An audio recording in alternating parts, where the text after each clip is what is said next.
মুখোপাধ্যায় আমাদের প্রতিনিধি একেবারে আবাসনের ভেতর থেকে রয়েছেন আমাদের সঙ্গে এই মুহূর্তে সরাসরি। সুকান্ত, আবাসনটা অত্যন্ত একটা জনবহুল শুধুমাত্র নয়, অত্যন্ত অভিজাত এলাকা। কাছে স্কুল রয়েছে, কাছে সার্কিট হাউস রয়েছে, ময়ূক যেমনটা বললেন হসপিটাল রয়েছে। সেক্ষেত্রে আগুন যাতে ছড়িয়ে না পড়ে, শীতকাল হাওয়া দিচ্ছে বাইরে, কি ধরনের বন্দোবস্ত দমকল কর্তৃপক্ষ করেছে?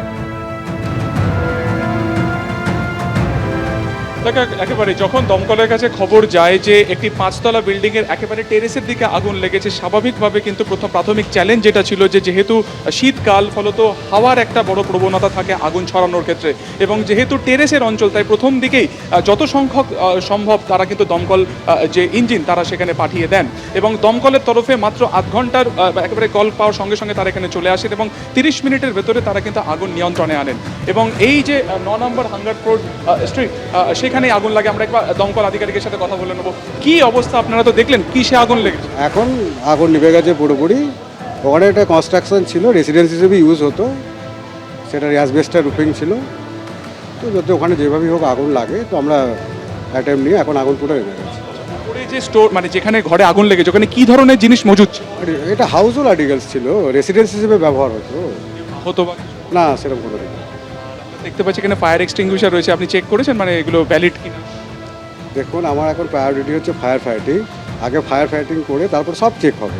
কন্ট্রোল এক কন্ট্রোলে নিভে গেছে, পুরোপুরি নিভে গিয়েছে, এবং দমকলের যারা আধিকারিক রয়েছেন তারাও কিন্তু আমরা দেখতে পাচ্ছি এই মুহূর্তে ঘটনাস্থল ছেড়ে তারা চলে যাচ্ছেন। এবং অত্যন্ত একেবারে প্রসিদ্ধ এই আবাসন, প্রচুর মানুষ এখানে থাকেন, পুরোটাই কিন্তু বলা যায় যে রেসিডেন্সিয়াল কমপ্লেক্স। এবং যখন এখানে এই আগুন লাগে সঙ্গে সঙ্গে প্রত্যেককে কিন্তু এভেকুয়েট যে প্রসেস, তাদেরকে যে নামিয়ে দেওয়ার প্রসেস বা নিরাপদে বের করে দেওয়ার প্রসেস তা কিন্তু শুরু হয়। বিদ্যুৎ বিচ্ছিন্ন পুরোপুরি করে দেওয়া হয়েছে।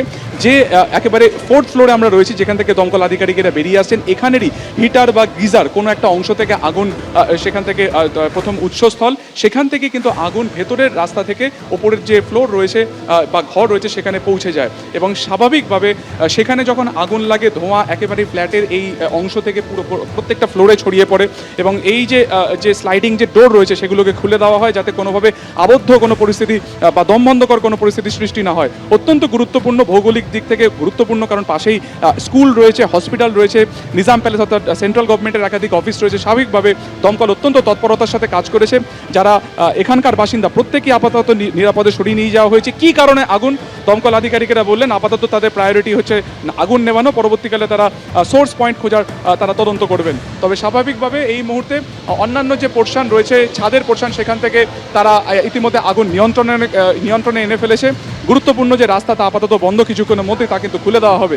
সব মিলিয়ে যথেষ্ট আতঙ্কিত এখানকার বাসিন্দারা ছিলেন।